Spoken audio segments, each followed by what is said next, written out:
அக்கா இட்லி வைக்கா. இந்தாப்பா. கொடுக்கா போதுங்கா. அக்கா காசு மட்டும் நாளைக்கு வாங்கிக்கிறீங்களா?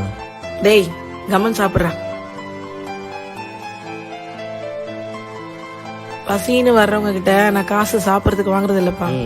இந்த கடை வைக்கிறதுக்கு முன்னாடி சொந்தக்காரங்க கிட்ட பொழப்புக்கு ஒரு 1000 ரூபாய் கேட்டேன்ப்பா.